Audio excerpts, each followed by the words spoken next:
Bismillahirrahmanirrahim. Assalamualaikum warahmatullahi wabarakatuh. Alhamdulillahi rabbil alamin.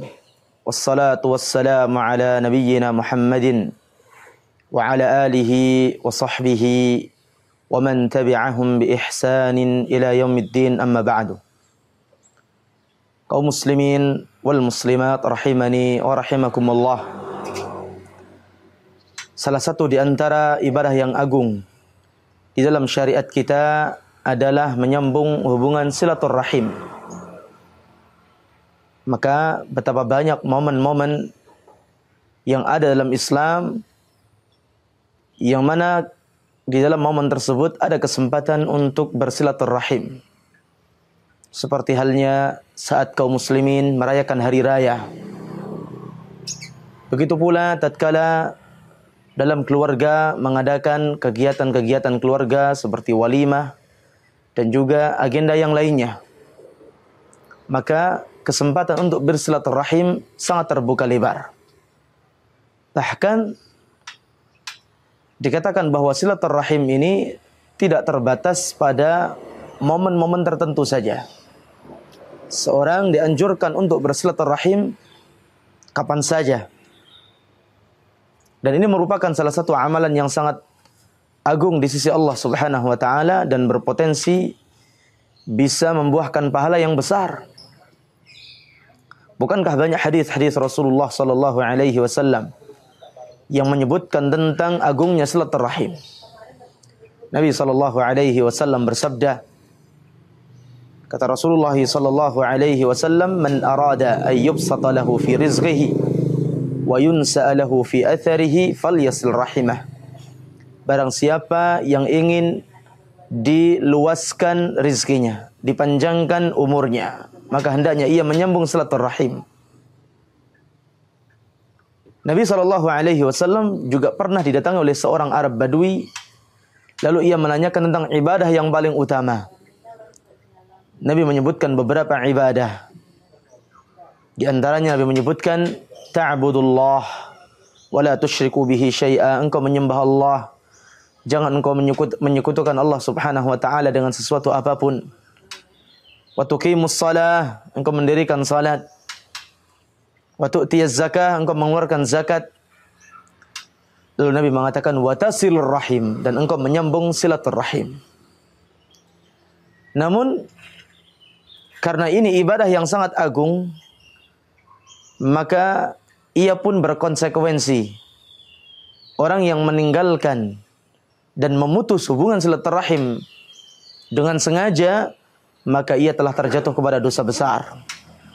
Banyak hadis-hadis yang isinya adalah ancaman bagi orang-orang yang sengaja memutus hubungan silaturahim dengan kerabatnya, dengan saudaranya, dengan ayahnya, ibunya, dengan anaknya, dengan kakak dan adiknya, paman serta bibinya, serta keluarga kerabat lainnya. Maka sungguh ancamannya sangat luar biasa dahsyat yang bisa menimpa seorang yang sengaja memutus hubungan silaturahim. Al-Imam Muhammad bin Ismail Al-Bukhari rahimahullahu ta'ala di dalam kitab Al-Adabul Mufrad menyebutkan salah satu dari riwayat tentang ancaman orang yang memutus hubungan silaturahim. Disebutkan dalam sebuah riwayat dari seorang bernama Sulaiman Abu Ayyub. Beliau adalah maula dari Utsman ibnu Affan radhiyallahu anhu. Ia berkata, "Ja'ana Abu Hurairah 'ashiyyatal khamisi lailatal jum'ati." Abu Hurairah radhiyallahu anhu mendatangi kami di hari Kamis malam Jumat. Faqala, lalu beliau berkata, di dalam majlis tersebut Abu Hurairah berkata, kata Abu Hurairah, "Uharriju ala kulli qati'i rahimin lamma qama min indina." Silahkan pergi dari majlis ini orang-orang yang ia telah memutus silaturahim. Ketika Abu Hurairah mengucapkan kalimat tersebut, falam yakum ahadun, tidak ada seorang pun yang berdiri dari majlis tersebut. Abu Hurairah mengulangi kembali kalimat yang sama. Uharriju ala kulli qati'i rahimin lamma qama min indina. Silahkan bangkit dan pergi dari majlis ini orang-orang yang memutus silaturahim. Hatta qalaha thalatha, sampai Abu Hurairah mengulangi kalimat ini 3 kali. Setelah itu ternyata bangkit seorang pemuda yang dikatakan fa'ata fatan ammatan lahu qad saramaha mundu sanatain.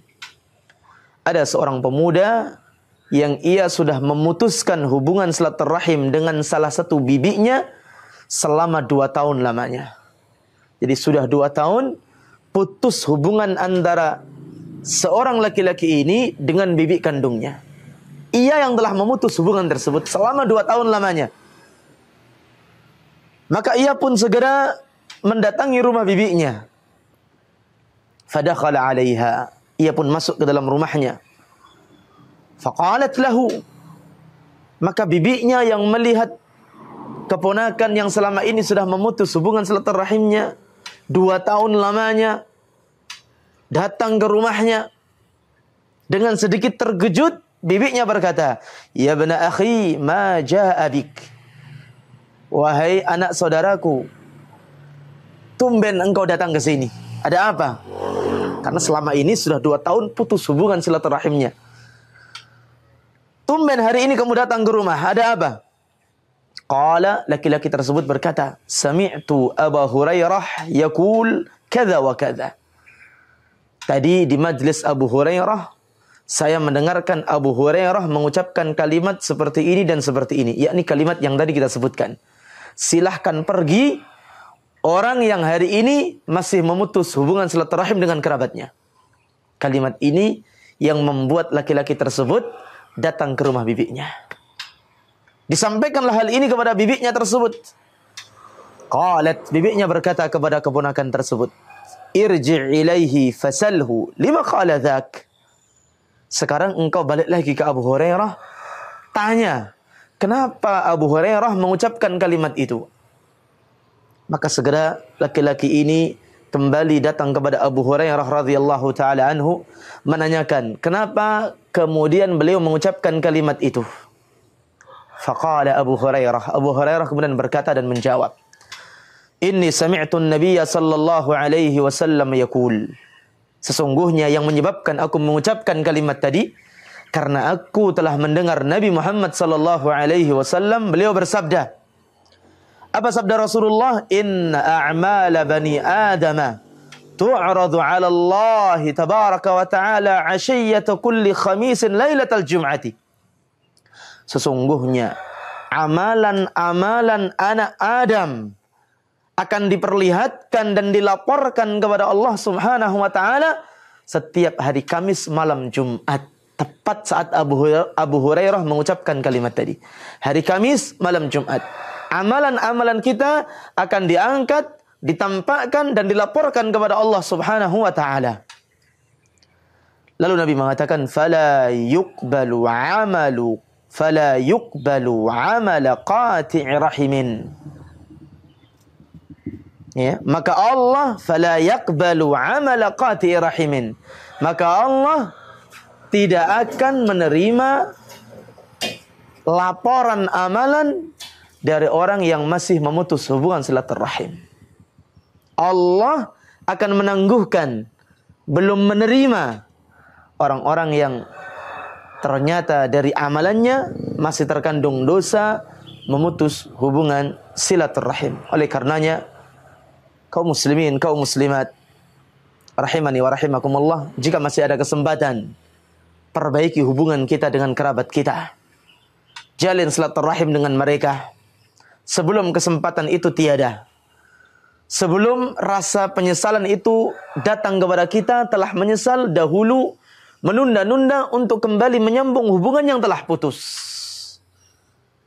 Dikatakan oleh Rasulullah sallallahu alaihi wasallam, "Laisal wasilu bil mukafi."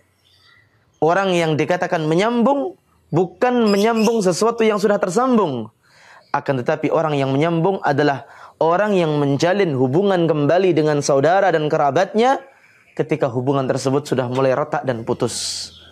Maka mari yang hari ini masih ada ya hubungan dengan saudaranya, dengan kerabatnya yang telah terputus, segera sambung kembali agar Allah menyambung rahmatnya kepada kita karena kita telah menyambung silaturahim dengan saudara dan juga kerabat-kerabat kita. Semoga yang sedikit ini bermanfaat untuk kita semuanya.